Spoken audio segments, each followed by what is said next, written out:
Hello guys, welcome back to my channel. In today's video we are going to learn how to connect Nintendo Switch to a monitor. First of all, get the dock for the Nintendo Switch and open it from behind.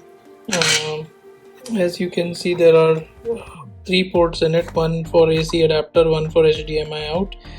First thing that you would want to do is to get your adapter that you would have got with Nintendo Switch.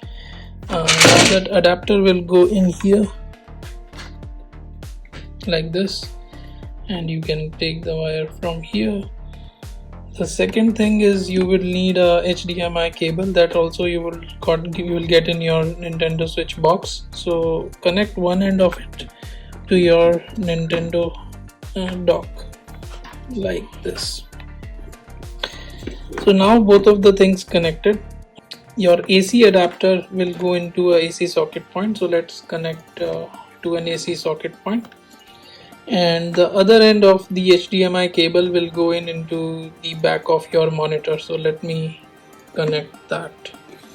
Once the other two ends are connected, we can put this cover back if you want. If not, then just make sure all the connections are fine.